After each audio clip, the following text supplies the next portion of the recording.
Ce jeudi, des milliers de policiers ont manifesté dans les rues de Bruxelles pour protester contre le nouveau système de retraite qui leur sera imposé. Lorsque nous étions rentrés en son temps l'ancienne gendarmerie, notre pension était fixée à 56 ans.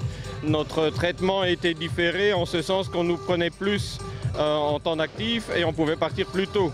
Et l'État a décidé unilatéralement de couper les ponts et de revenir sur nos acquis. Donc évidemment avec ça, au lieu de 56, ce serait 62. On perd chacun 6 ans. Donc moi, un contrat que j'ai signé, je l'ai respecté. Je trouve que l'État doit le respecter également. On est dans une période de crise où on demande à tout le monde de faire un effort.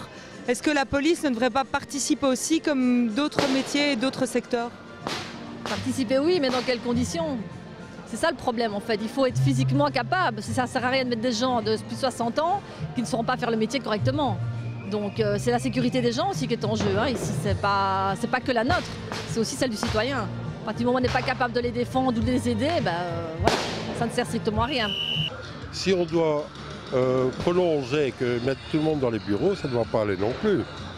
Puisque la volonté ministérielle est d'avoir, comme ils disent, du bleu dans les rues.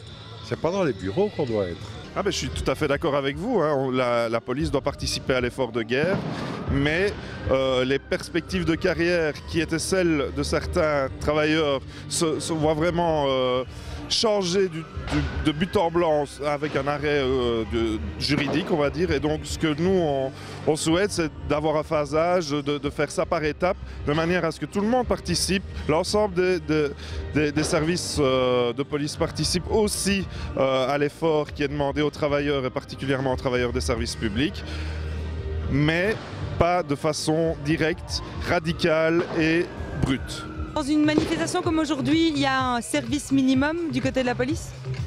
Il y a un service minimum, oui, tout à fait. Les services habituels sont tenus, il n'y a aucun problème. Beaucoup de collègues n'ont pas pu venir ici parce qu'ils étaient réquisitionnés pour travailler, donc ce qui est normal dans un sens. Si les mesures ne vont pas en votre faveur, jusqu'où vous allez aller ? On va continuer l'action, faire des actions de grève et généraliser les actions dans les jours à venir. Quand il y a une manifestation, il y a toujours un décalage entre les chiffres donnés par la police et par les organisateurs. Alors aujourd'hui, vous êtes combien? Est-ce que vous êtes mis d'accord avec vos collègues qui vous surveillent? Absolument pas. Les chiffres ne viennent pas de nous, mais viennent d'eux, et donc c'est 14 000. Et vous comptiez sur combien de personnes? On avait tablé 10 000, donc on est très heureux.